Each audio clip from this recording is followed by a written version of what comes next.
Well, you want to do that podcast thing we do? Yes, sir. So here we go. Today is September 9th, 2015, and this is episode 130. It's actually a Wednesday for those keeping score at home. That's right, of the Defensive Security Podcast. And again, apologies for this being delayed. I won't. Well, I think we all know what Andy was doing. Well, things and stuff. And, you had a lot of stuff come up, too. Life got busy for a bit there. Well, that's true. That's very true. So actually, we didn't release an episode last week because I was at HTCIA, which was most excellent, by the way. And what is HTCIA?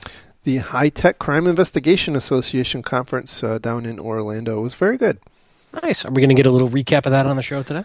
Yeah. So I did have a chance to interview briefly one of the speakers who I thought was particularly good, and so I'll play that at the end. But yeah, I'll give a bit of a debrief. So just before we get into that, though, the thoughts and opinions we express on this show are ours and do not represent those of our employers. So I guess getting into stories, the first one we have tonight comes from the Register, and the title is Hackers Spend at Least a Year Spying on Mozilla to Discover Firefox Security Holes and Exploit Them. Wow. So apparently the big story here is that someone through some means obtained credentials of a Mozilla, I don't know if it was a volunteer or an employee, obtained their credentials to their Bugzilla database. And their database contains, obviously, all of their known bugs, including things that are critical severity. And so allegedly, what happened here is this attacker got in for, I guess it's almost 2 years. They said it's at least September 2014, although I've also read possibly as far back as 2013. They're saying that this person had access to 185 secret bugs, of which Mozilla categorized 53 as severe. And they know of at least one that was apparently being exploited. So they don't necessarily know that it was this person or group that weaponized that bug, but it's a really interesting thing, and I wonder how often this goes unnoticed in the software industry. Well, it's a hell of a holy grail to go after, and it reminded me of another one I want to talk about in a second. But a couple thoughts I had is, why did it take some of these vulnerabilities 335 days to fix? Which kind of scared me, that they had critical bugs with remote exploit capability sitting in Bugzilla, their instance of Bugzilla, for at least 335 days, according to the article. Maybe there's a reason. They don't tell us. But it seems to me that sitting out there for that long is pretty scary, because they're assuming, I'm assuming they're assuming that nobody else would stumble upon these problems as well when everybody's beating on these browsers all day long. I guess it seems a little arrogant of them to assume nobody else would know about these problems or couldn't find them. Yeah, it's unclear what the origin of them was. Were they internally discovered, or were they provided by external parties? There's really no context in that. But the thing that struck me with this is just the fundamental concept of kind of seeing the unpleasant underbelly of this. Firefox is, I think, becoming pretty well adopted in corporate America, or corporate worldwide, really everywhere. And this is kind of the stuff that can go on. And going back to the point about vendor management and the software that you run, you don't necessarily know how clean your vendor is, I guess. Absolutely. This is a scary, I think a fairly scary scenario, especially as these attacks become more and more complicated. So I had two other thoughts that came up as I was kind of doing some research on this article. One, if these bugs were being exploited in the wild, did anybody else pick up on that? I don't think so, right? Or if they did, they didn't have enough of a enough of a microphone to spread that news, or Mozilla sort of did a good job of muzzling that or whatnot. And if they were out there in the wild, this shows me that once again we suck at spotting zero-day attacks. And you would think with all these sandboxing technologies and various other tools, micro VMs and whatnot, somebody would stumble upon some sort of unknown exploit that came from this and maybe report it. But I don't know, maybe they did, and I was going to say, correlation. Truth be told, we don't know that didn't happen. That is true. We do know that they know that at least one of the bugs was being exploited, and so somehow they came to know that. And so was that, right. Mandiant calling them up and saying, "What the hell are you guys doing?" Yeah. Or I don't know. Your shit is broken. We found this. The other thing that this reminded me of, and this is something I've mentioned before, is for bad guys, if they really want to go after a holy grail in an organization, go after the vulnerability management system. So if you're running, I'm not going to pick on Rapid7, Tenable, whatever, Nessus, whatnot. Most of the time, those tools have root or admin level access to almost every object in the enterprise. Yeah. As well as incredibly detailed information about them diagnostically, a whole bunch of information about what vulnerabilities might be present on them, what OS and patch levels they're running, what applications are running, and what services are open. I don't know that anybody treats that with a level of severity and concern that we probably should, because if you think about bad guys breaching something like your vulnerability management system, that's really scary. Yeah, because who would suspect that your vulnerability management platform is trying to, attack your systems? Well, that's kind of normal. Right, exactly. It's whitelisted across the board typically. And we don't really have a story on this, but it came out over the weekend that there's some vulnerabilities in FireEye consoles and various pieces of equipment in the FireEye offering that could give people things like remote root access and such. And so, it's a little embarrassing for FireEye, and there might be some weird drama around that is yet to be determined. There's allegations that FireEye wasn't being very nice, but until we get some confirmation, I don't want to say that as authoritative, but this guy who found this vulnerability, which was confirmed, says he's got up to 30 vulnerabilities in FireEye. So we take a step back. We say, okay, obviously our security architecture is not immune from attack. So what sort of attacks could happen against other architecture, other pieces of our security architecture? And if I were the bad guy and I could get to it, man, I would love the information in that vulnerability database. It's like a roadmap. Yeah. Yeah, but I got to tell you, the skeptic in me says, I'm not sure that generally you have to go to that much trouble when phishing emails are so much easier. Yeah, you have a point. Yeah. So the other thing that concerned me about this, and I probably didn't convey this well earlier, is a lot of. Oh, I know. I'm like that. It's how I roll. So a lot of these open source projects are community driven, and Bugzilla is a popular platform, and I don't think there's any implication that Bugzilla was in any way responsible for this. But I guess the point is that with these really broadly collaborative platforms. I'm not convinced that Mozilla is one of them, but there's lots of other open source projects that are very pervasively used that are publicly accessible. They have to be by definition. It's a community that's maintaining these things, and I wonder how often, with little oversight, does this sort of thing happen? That's a good question. Especially when you're opening up to almost anyone, maybe you've got to be really, really tight in your rights management of what any one individual who isn't incredibly well vetted can see. Yeah, and in fact, they say Mozilla is going through and kind of cleaning up the access circle of people who are able to access this data, and they're also implementing two-factor. So, yeah, and I guess the other thing that struck me about this is yet again another case where I suspect, especially looking at how Mozilla is reacting, of people not understanding the importance of different kinds of data, right? So who would have thought, prior to this, that probably was not considered very critical application, or the data in it was not considered very sensitive.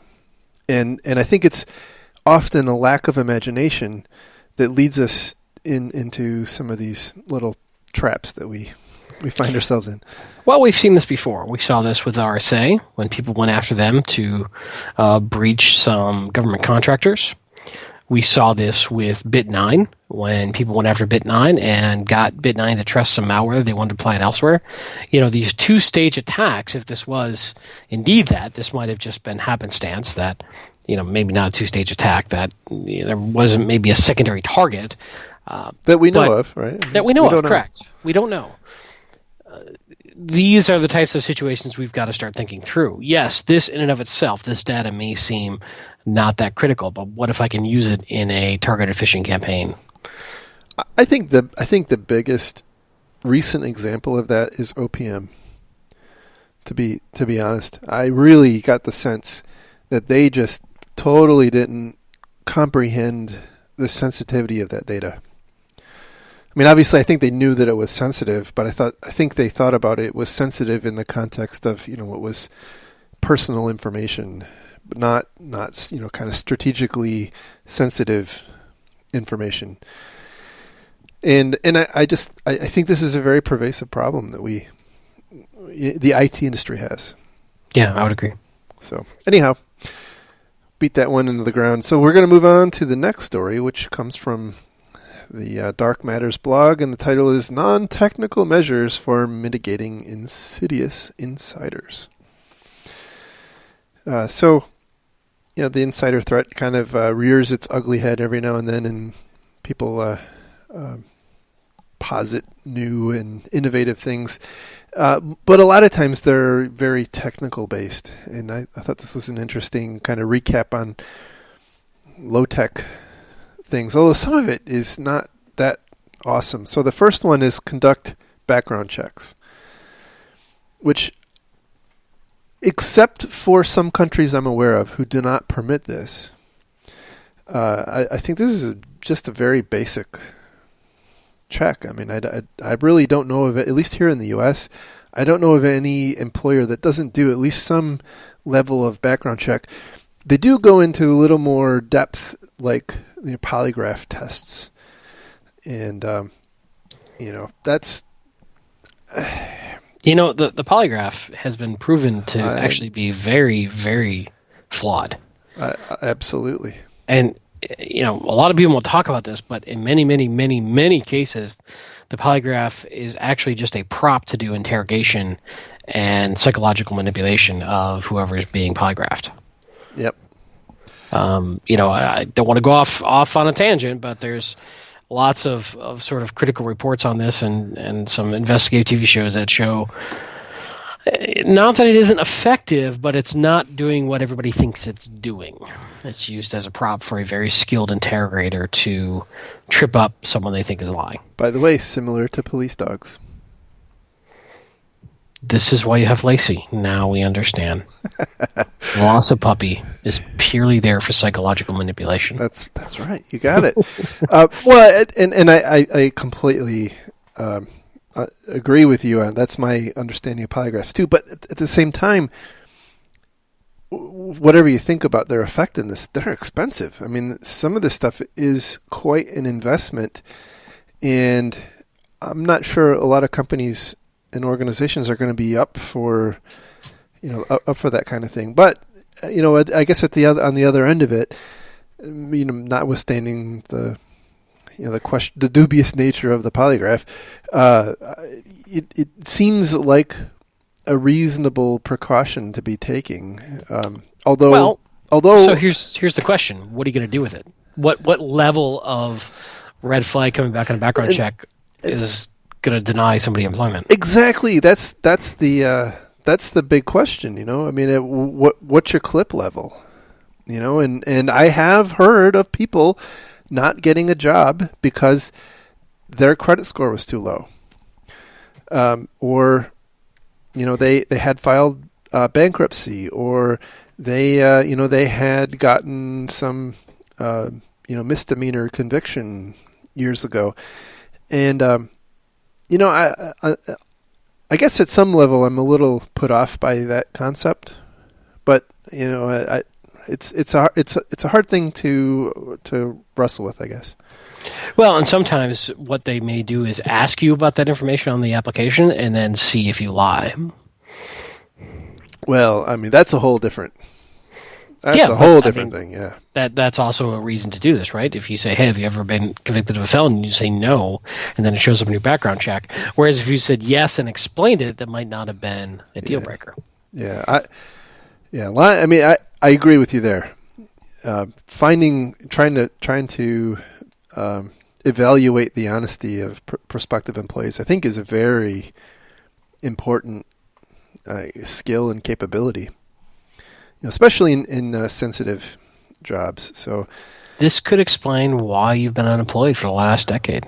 Well, that garbage company won't call me back. So number 2 is train managers and conduct employee reviews. And the concept here is that your managers ought to be trained on the different kinds of warning signs that they should look for.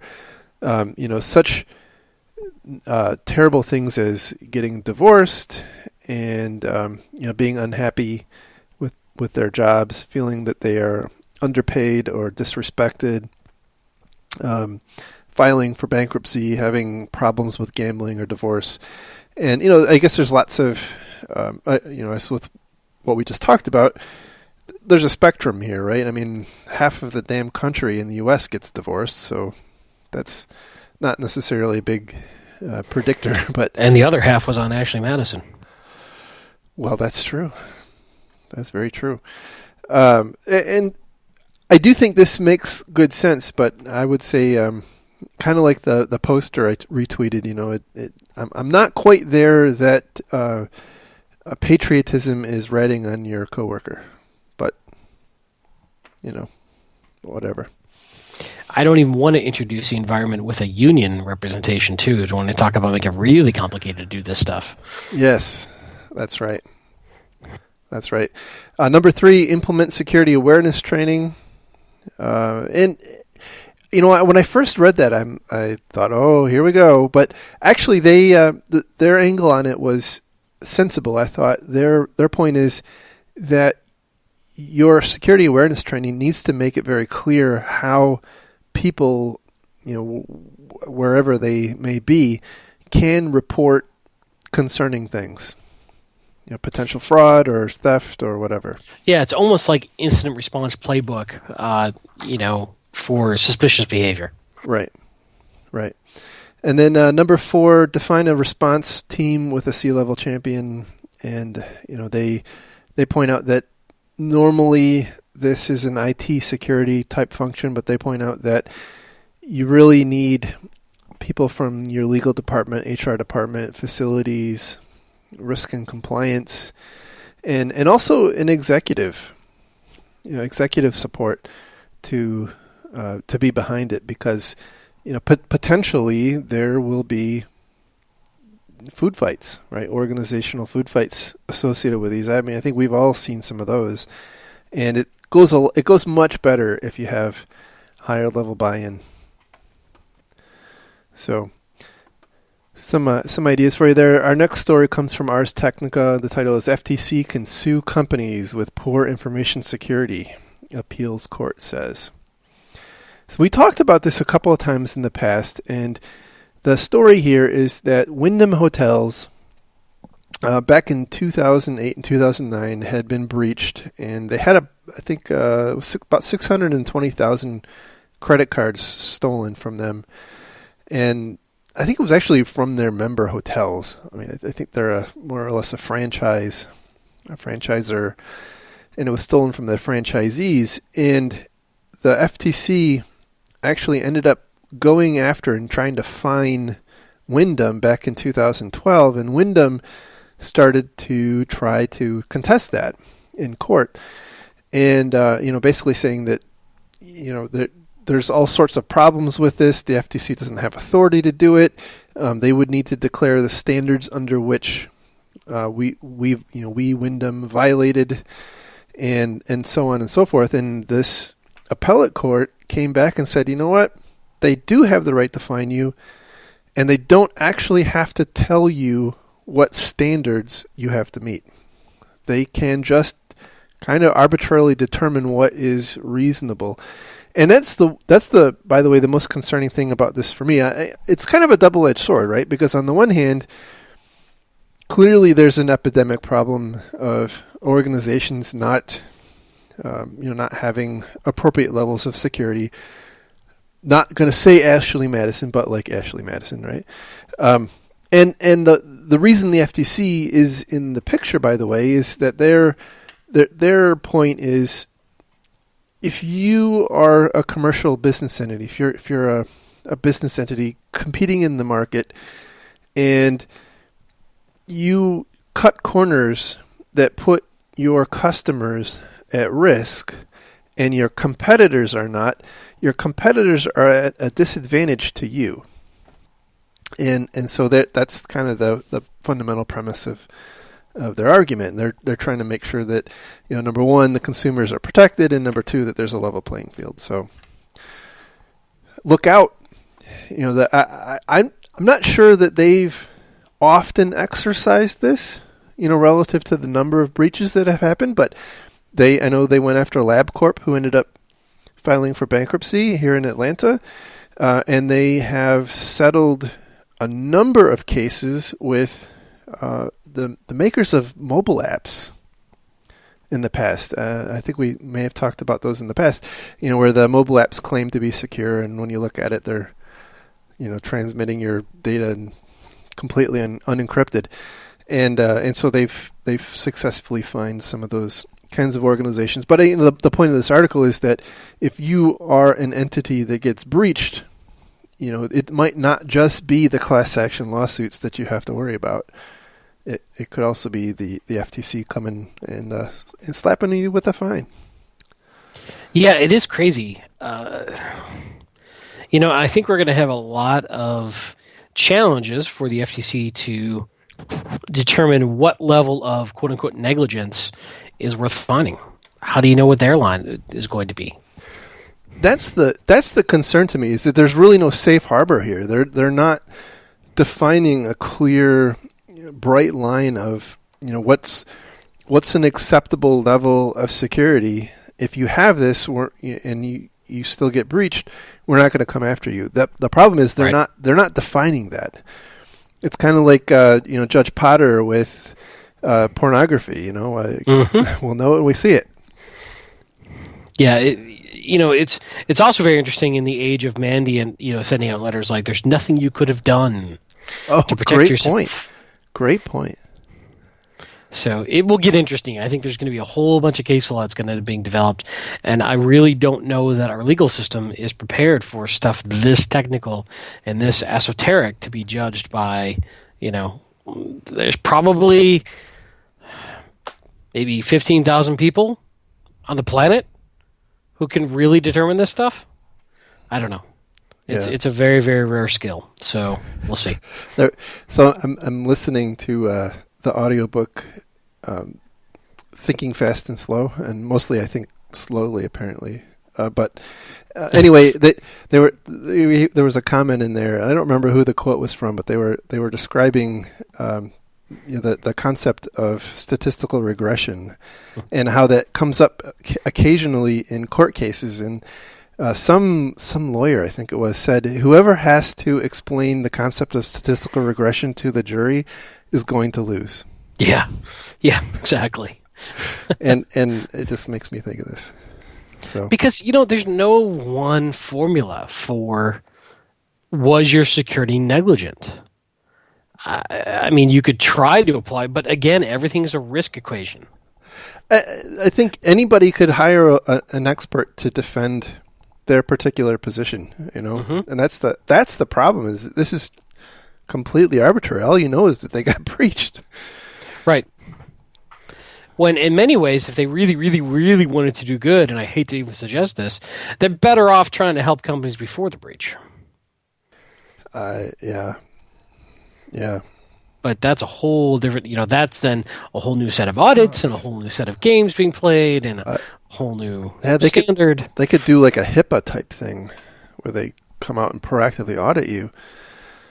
They could hire like the Big Four to come out. Oh, but that would be fantastic. Lacey, go bite Jerry. Go bite Jerry, Lacey. All right, let's move on. The next story we have comes from the Naked Security blog, and the title is Microsoft Word Intruder Revealed Inside a Malware Construction Kit. So this is pretty interesting. The deal here is that there is a malware as a service where they will take a Word doc of your choosing and a piece of malware of your choosing, and they will bundle it up into your Word doc with an exploit, right? And so the idea is that they kind of handle weaponizing the Word doc for you. So whoever opens it, presumably they're vulnerable to something, gets infected with the malware that you provided. And the malware could be a rat, or it could be apparently it should not be a spam bot, however. Because this malware as a service comes with some fine print, which basically says that you can't do anything that's going to draw attention to yourself, like using the Word docs to infect victims with spam bots that go off and spam lots of people. Because I assume they don't want this service doesn't want the attention.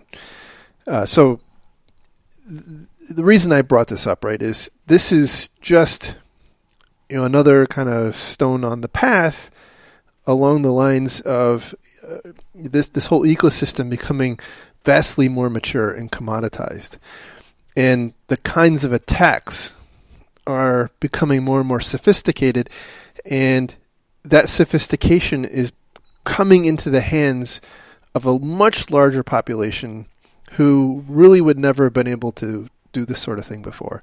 So, put your helmet on, because it's getting ugly out there. It's cute. You gotta admit it. It is. It is. So, not a lot of practical advice other than just this. I think this points in the direction that our industry is headed in. So. Yeah, what it really comes down to is, once again, we are making it easier and easier for custom, purpose-built malware to go after specific targets. Yeah. And this is the fundamental problem with antivirus or threat, intelligence or any of that stuff, is you're still relying on somebody else to have gotten hit by it first. Yeah. And they actually say in this article, they say something that I've been concerned about for a while. I'll just quote it. But there's a fascinating middle ground where cyber crooks, for the first time, from the first group, are quietly adopting the more subtle approach of the so-called advanced persistent threat of the second group. And the first group and the second group were basically, the commodity criminals, and the second group being the nation states, and with each right, because only a nation state could do any sort of APT technique. Well, no, that's their point, is that right. these everybody's kind of looking at what the nation states are doing and copying them, and so now you and this is something I think we've had some trouble with accepting for a long time, but it's becoming more and more difficult to accept that these advanced attacks are actually that advanced. I mean, I think what we need to do is kind of re-baseline what we consider to be advanced, because the game is changing pretty rapidly, and these aren't advanced anymore, friends. Yeah, but like we've often said, it only needs to be as advanced as it needs to be. Yeah, true. But you're right. I mean, this is a continual arms race, and the bar is continually moving. Yeah, but we just don't seem to be, at least in my view, as an industry, we don't seem to be accepting of that concept. We just keep calling, antivirus evasion techniques, oh my God, that's an advanced attack, and... Well, I think enterprises generally have this concept that their vendor will resolve the problem for them. They have this concept, okay, yes, I've got an antivirus. Yes, the bad guys are trying to evade it, but my antivirus vendor is doing things to find the new evasions and alter their code to keep up with those evasions. But that's probably not always true.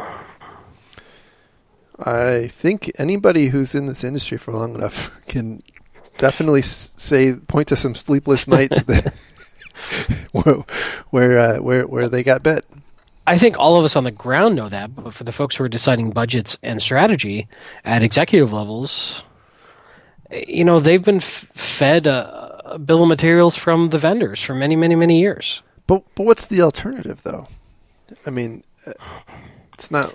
Well, I think the alternative comes down to actually looking at statistics in your environment and learning from your peers what really works and what doesn't work, and being honest. And here's the problem. I think that there's a whole lot of incentive to not to be honest about the effectiveness of controls for small incidents. And once a big incident happens, you can no longer hide it. But the small incidents is where we can learn from to adjust and be ready for the big incidents. And I think for many CISOs, in general, there's probably an incentive not to say the house is on fire. I think you're probably right. And they've got limited budgets to deal with, and they've got limited clout, and there's only so much they can do. They got to work with the business and facilitate the business.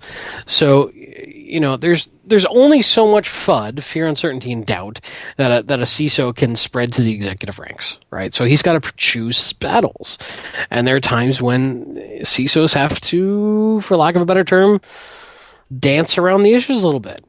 And I think it's inevitable in a corporate environment. I still can't help but think at some point we're going to come to the realization that we just need a fundamentally different approach because of what you just described. We're just like self-deluded, and that we can go and apply the latest pretty package of software to our systems, and that's going to save us. And the reality is it's not, or at least not for long. And so we just, I don't know what the answer is, but we just need to do some kind of major refactoring in my mind. That's the incredible insights we provide on this show right there. Yeah, sorry. We don't know what to do, but we know what's wrong. I'll get back to you next week when I've got it all fixed. Anyway. So yeah, speaking of, off the rails, our last story comes from Security Week. And this, I really like this one, and I figured you would like this one too. So the title is... You're playing with fire, buddy. The title is... The Executive IT Security Problem, Lessons Learned from Hillary Clinton. We don't do politics on this show. This is apolitical, so... well, it is at the moment. I don't know if it will be when we're done with this discussion. No, I mean, the story is apolitical. So, I mean, basically, the the facts of the story are in contention. Hillary Clinton, in her role as Secretary of State of the U.S., set up and managed and maintained not her personally, right, but her own email system. Under her direction. Under her direction. Apparently in her house, right? Which, whatever. Must be a heck of a house. Managed by a third party. Wasn't it actually managed by an employee that she was paying the moonlight? Maybe. I thought that there was also some colo or some managed service provider that was also getting looked at. So, you know what? I don't know, and I don't want to say something I'm not sure of. So I don't know that detail. Somebody was adminning this box for her. Yeah, it wasn't Bill. Let's just say that. It probably wasn't Chelsea either. I mean, not that Chelsea couldn't do it, just that she's off doing other stuff. So, the big story here is that this is just endemic of the bigger issue that many organizations deal with, and I love the way they start off. Executives have always been privileged users, but it's kind of a double entendre in the word privileged, so right? There's a connection here we're not probably making, which is the concept that Hillary, in theory, depending on who you listen to, should not have been running her own server. She should have been using the State Department servers. Good point. Right. For a couple of reasons, not the least of which is that. So the reason this all came up, by the way, is political, and there was the whole deal about Benghazi being attacked, and what was the administration's role in not responding appropriately, and so there was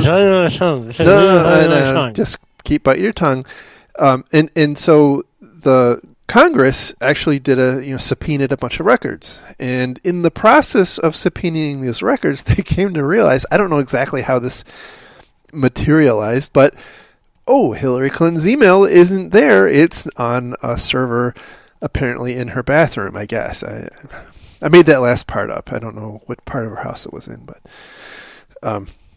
anyway, the bathroom usually has the exhaust fan, so that was why I can't help you. I'm biting my tongue. All right. You dug your own hole in that one. So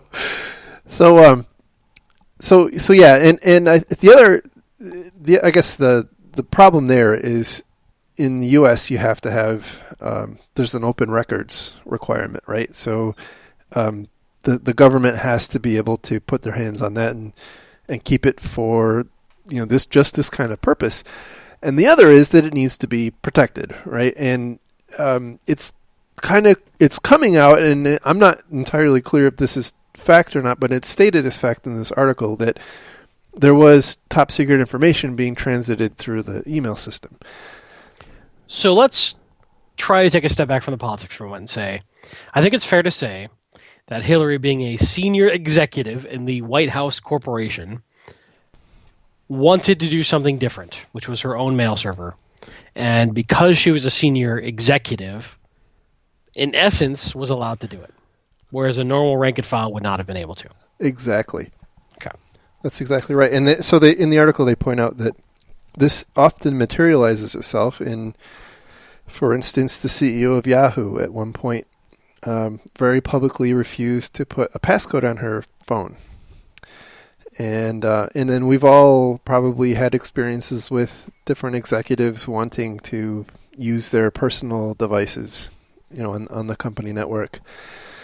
And that's a difficult thing, because the executives are the kind of the base of power in the company, but at the same time, they also present kind of an extraordinary risk, because for obvious reasons, they have generally access to sensitive information of the companies, company strategic information, non-public financial information, and on and on and on. And now, they're doing risky things, and so again, the behavior of Secretary Clinton is just endemic of the bigger problem that executives are expressing are exhibiting in corporate the corporations the world over, I would imagine. But here's the fundamental problem. In theory, security's job is not to make this decision. It's to educate executives on the risk, and the executives make the decision. And that's actually a great point that I think a lot of us lose sight of. And I haven't had a lot of people ask me this recently, but for a long time I used to have people ask me questions like, the CEO of my company doesn't take security seriously, or, and ultimately you can do what you can do to impress on them the risks of not taking it importantly. But at the end of the day, they're the ones who make the decisions. It is their organization. They have the fiduciary responsibility to make those decisions. Hopefully the people who are making these calls get it. And one of the things that I sort of jotted down in my notes on this is the execs you're dealing with. Let's say it's a sales exec. Couldn't give a damn, most likely, what the nerds, quote unquote, in security are telling them. Not his problem. He's got a number to hit. Right? Absolutely. So at that point, I think you're probably best served by having a C-level risk executive who can talk at that level, and probably, the ability to impress upon senior leadership, perhaps even the board and board-level audits, the risks involved. Because you're dealing with an asymmetrical balance of power when you're talking to executives. And they can easily just blow off security people. Yeah. No, I think you're right. But I think at some point there is it really depends on who you're dealing with. If it's the CEO who isn't buying into it, that's a different discussion. I think that's incumbent upon security to effectively communicate. I agree. So, assuming the CEO is rational, and assuming that they understand, normal business process, it then is, in my mind, upon the security team and their senior person, whoever that may be, to know how to speak adequately to that executive to get them to properly understand the risk. Now, if that has happened and they still choose to go down a riskier route than the security team is comfortable with, hey, you know what? They're in that leadership role. That's their call to make. Frankly, if you really don't agree with it, you can move on to a different role. But I think that's the best we can do, is educate, inform, and monitor. But I think a lot of time these things happen without people really understanding the risk that they're incurring, and other people not even knowing that this is going on. A lot of shadow IT, I think, happens. I definitely think that happens quite a lot.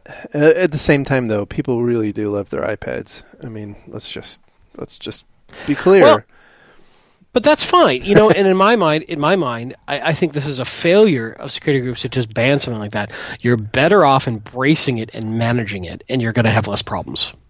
Absolutely. I've worked in organizations where they had no corporate Wi-Fi. And I can promise you there's hundreds of hotspots wandering around that environment that are completely unmanaged, uncontrolled. Right. They're better off building their own Wi-Fi environment that they manage. Yeah. And similar with iPads. If your execs want iPads, great, fine. You know what? Once that critical mass is hit, let's have a methodology and a plan for it. And whether that be loading some sort of mobile device management on it, whether they go on their own network, whatever it may be, you've got to find a way to mitigate that risk. Right. And but the key is, it's not on us to say no. It's on us to find a way as best we can. And sometimes we're going to lose those battles. I think that's the key.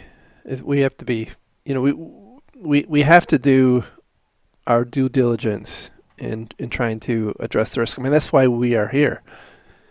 I know my company doesn't keep me around because I'm pretty. So they keep me around because, they want me to help contain their risks. I just want you to know that I completely passed up an opportunity right there, and I appreciate let that. it go. I appreciate it. I appreciate that. Thank you. Mm-hmm. So anyhow, yeah, you are spot on. I think the challenge though is you have, in the world of security, you have to pick your battles. You can't embrace everything, and it's a difficult trade-off. And I think it does make sense to get underneath some of these things and figure out why are they happening. Why did Hillary Clinton feel like she needed to have her own email system? That would be an interesting question. Hopefully someday we'll figure that out. In the end analysis, I do wonder, since we know that Russia apparently was on the official one, maybe their one in her bathroom was actually better. I don't know, but that's a strange yet compelling argument. I don't know if that had anything to do with it, but yeah. So in the article they go on to say some, basically recapping some of the same things we just talked about. But one of the points they brought up is, looking for middle grounds, right? So, for instance, monitoring controls. And if your executives, I guess what they're trying to do is equate the executive to kind of the contemporary IT privileged user, because they both have elevated access to systems, but on the IT side, you have password vaulting and two-factor authentication and, monitoring and blah, blah, blah.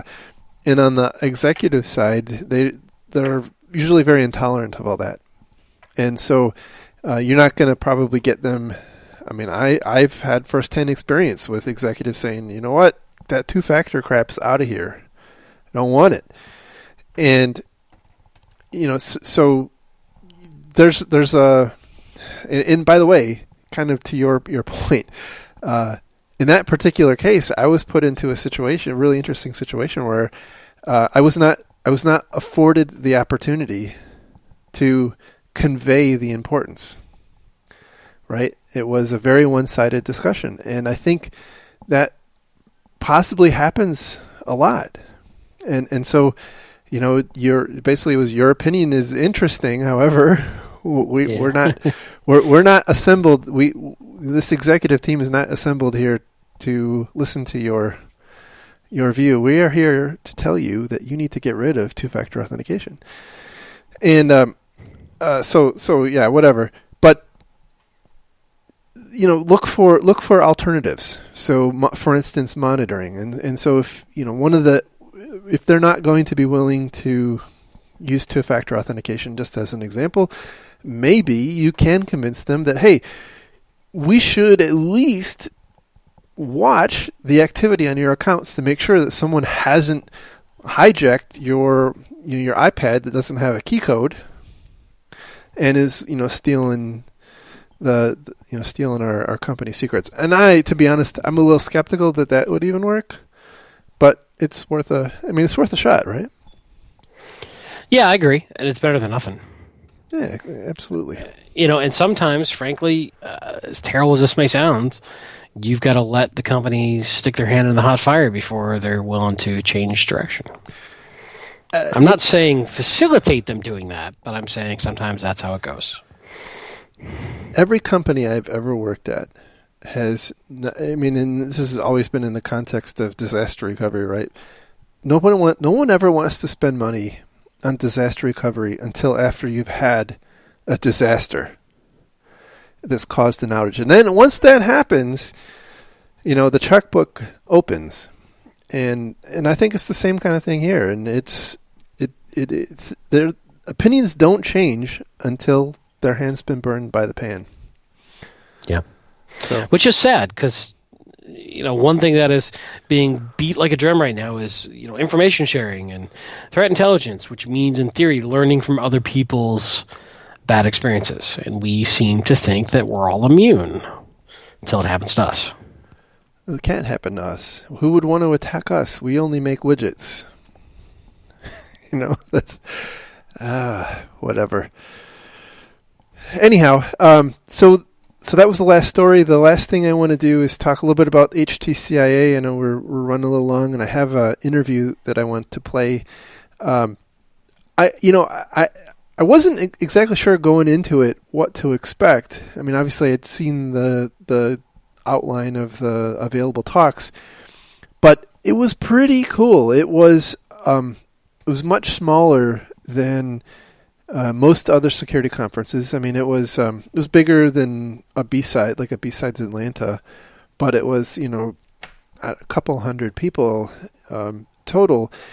But they were kind of structured like classrooms, right? So it was much more intimate. It was like 30 or 40 people tops in any given class, and there were just a whole bunch of simultaneous tracks. I think like a dozen maybe of simultaneous tracks happening at the same time. And the other thing that I thought was really interesting and different than almost any other security conference I've ever been to, and admittedly I've not been to a ton, is that they were focused on very heavily on forensics. And there weren't, let's go hack a toaster. There weren't, talks on well, actually, there was a talk on Bitcoin. I can't say that. But, drone, hacking your drones and things like that. It was all about memory analysis and... high-tech crime investigation, right? Yeah, and I mean, in retrospect, it's kind of duh. That's pretty freaking obvious, isn't it? But... what were the typical attendees like? I mean, what was kind of the demographic of the folks who went? So I talked with...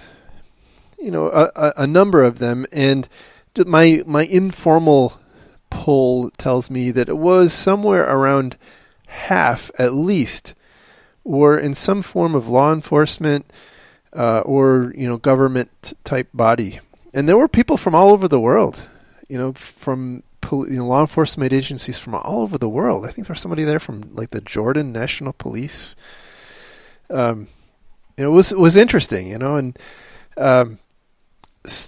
I took one of the classes was I forget the person's name. The founder of the Volatility organization, that memory analysis tool. He gave a presentation, and it was just phenomenal. And it was, it probably wasn't all of that spectacular, but the way they did it was really great. You basically they handed out USB drives, which probably in retrospect wasn't a great thing, right? But anyway, the USB drives had a memory dump on it, and actually we walked through performing some forensics on these memory dumps, and it was really, really eye-opening, the kinds of things that you can do with a memory dump. Nice. And just actually like being hands-on with it. And the other thing that I liked about it was the classes, I think, were generally an hour and a half. So it was a little bit longer than the 50-minute kind of get in and get out kinds of things that normally happen. But I loved that. I mean, I was entertained nonstop. I learned a ton. It was great time. I think their next year is in Las Vegas. So I can't drive to Las Vegas from here. No, but there are planes that go there. True. And occasionally catching fire, apparently. Only when they're leaving. Only when they're trying to leave. The plane was sad. It didn't want to go. Don't leave me. Don't make me go. I'm glad nobody was hurt. Yeah. So anyway, great time. I happened to talk to the one of the speakers, and he works for Tanium, and so I'm going to play that in just a minute. But the reason I interviewed him in particular was he had a fantastic talk. He was the only one who would agree to be interviewed. No, he was the only one I asked. And it was just a great talk. He was really a very interesting guy, compelling speaker, knew his stuff. So anyhow, nice. I like it. So With that, we will call it a show, and we will talk again next week, which hopefully will be at our normal time and channel.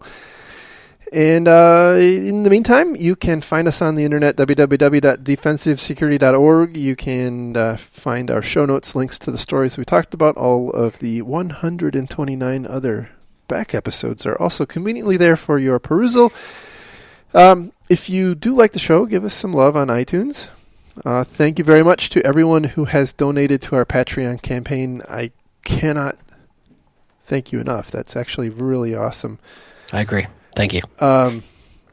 You can follow the show on Twitter at DefensiveSec. You can follow Mr. Khaled on Twitter at Lurg and me on Twitter at MaliciousLink. And with that... Hey! DerbyCon's coming up. Don't forget, we're going to be at DerbyCon. That's right.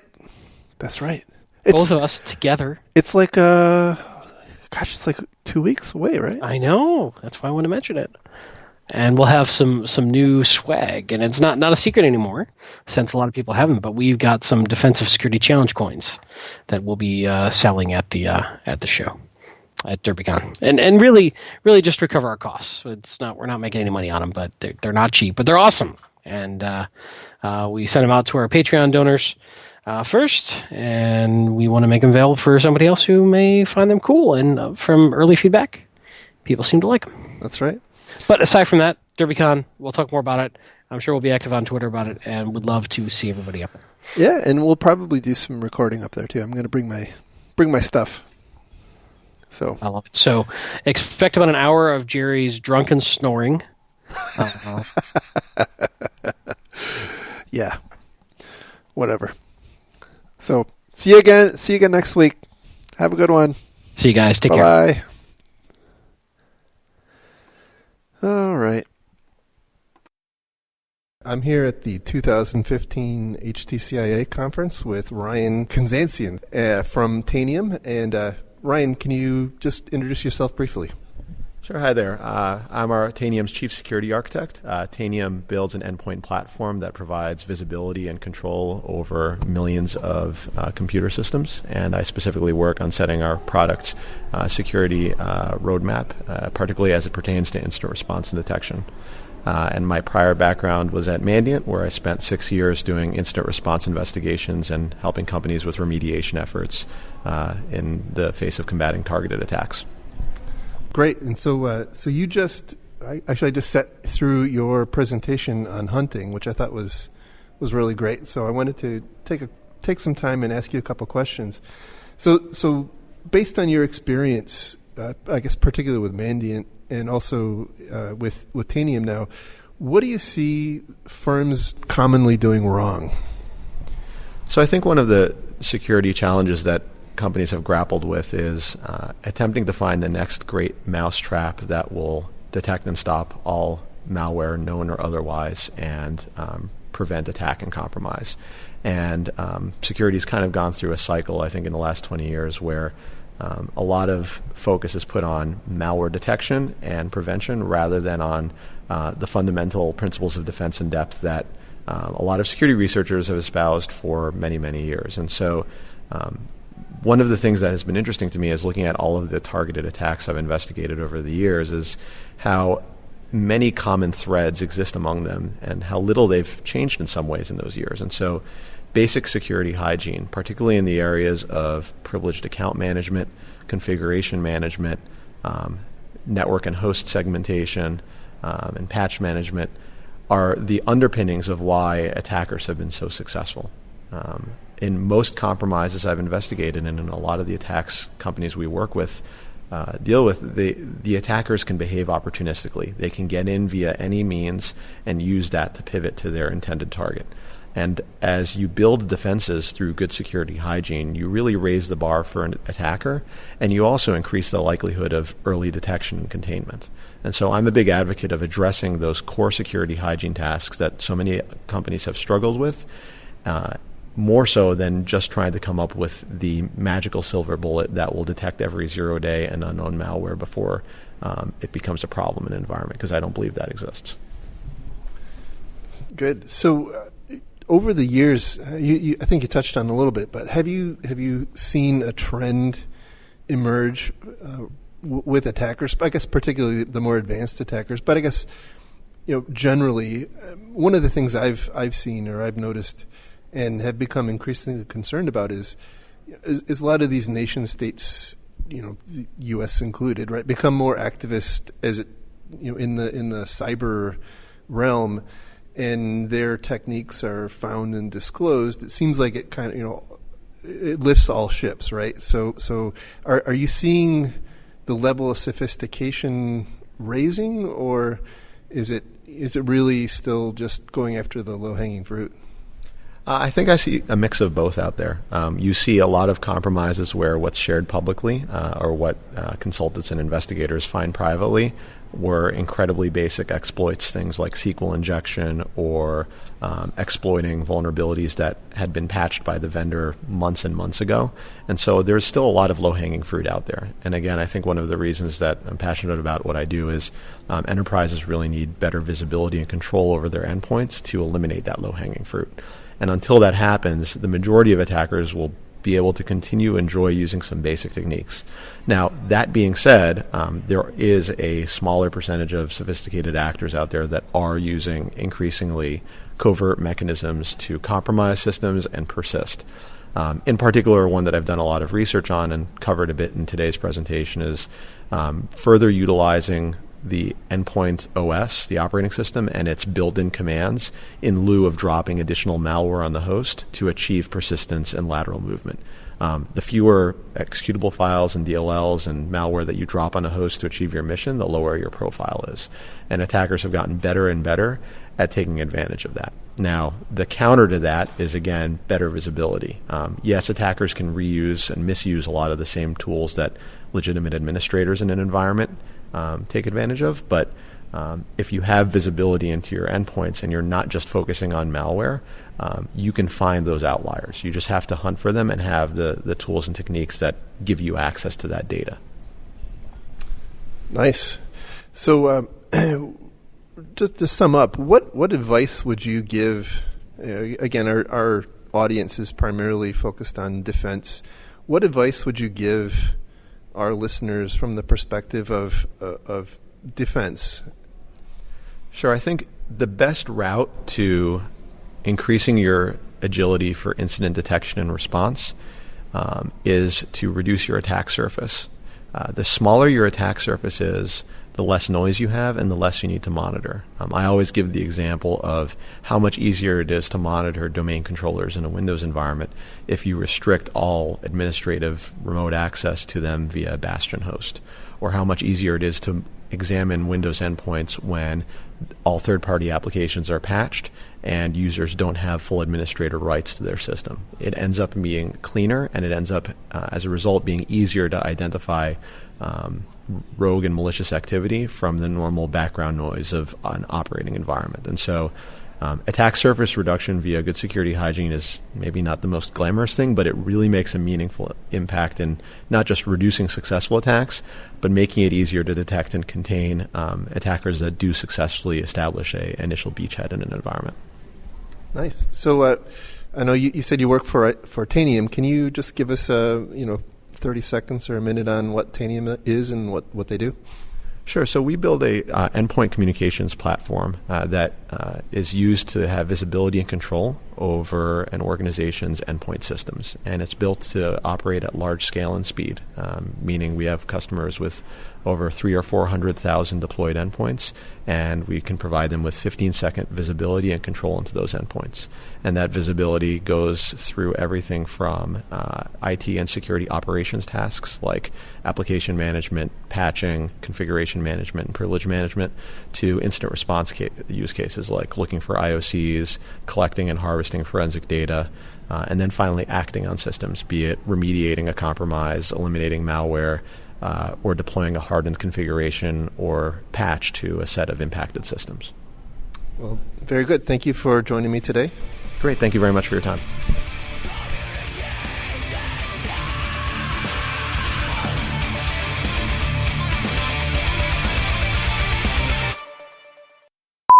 I think you're right, actually. When am I not right, actually? Usually. Hey! Hey, Yep. that's mean. I'm least gonna you- cry. At least you didn't say man on the internet.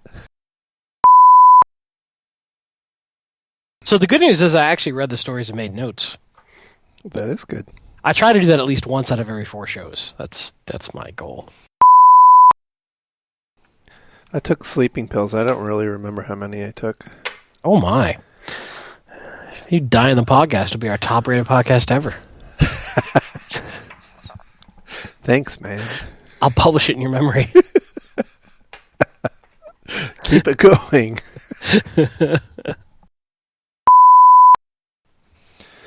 So you ready? Yes, sir. I believe so. All right. Let me just kind of shut down my porn torrents, so I've got plenty of bandwidth. Good. Good. Your mom put out a new movie, so I had to get it. My God. All right, ready. You've been thinking about that one for hours. I'm thinking about your mom for hours. You kind of set that one right up. I couldn't, Whatever.